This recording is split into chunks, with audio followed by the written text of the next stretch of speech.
Hello'. কি কৰিছা? এনেই ভিডিঅ' চাই আছিলোঁ। চোৱা।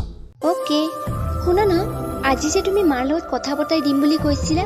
শুনা, এতিয়া নহয়, এতিয়া বহুত টেনশ্যনত আছে মই। তুমি এনেকুৱাই কৈ থকা, কিন্তু নিদিয়া। আৰে সঁচাই যা, অলপ প্ৰব্লেম চলিছে ঘৰত, চ' মা টেনশ্যনত আছে। পিছত মই নিজে কথা পতাই দিম। অ'কে?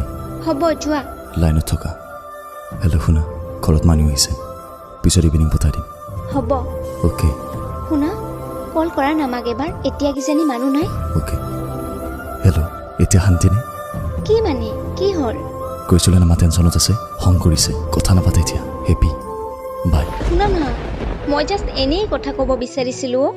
বেলেগ এতিয়া একো ভবা নাই নহয়। মা কি বুজিব? হা, কথা পতা দিয়া মানে বিয়া পতা। এতিয়া এইটো ভাবিছে, আৰু কৈছোঁ এতিয়া ৰাইট টাইম নহয়, বাট মোৰ কথা নুশুনিলি। বাই, মোক কল নকৰিবি। প্লিজ এনেকৈ নকবা, মই তোমাক বহুত ভাল পাওঁ। মোৰ গোটেই দুনিয়াখনে তুমি। মই জাষ্ট এবাৰ কথা পাতিব খুজিছোঁ, বাকী একো ভবা নাছিলোঁ। মোক জীৱনত একো নালাগে, অকল তোমাক লাগে। প্লিজ। বাই।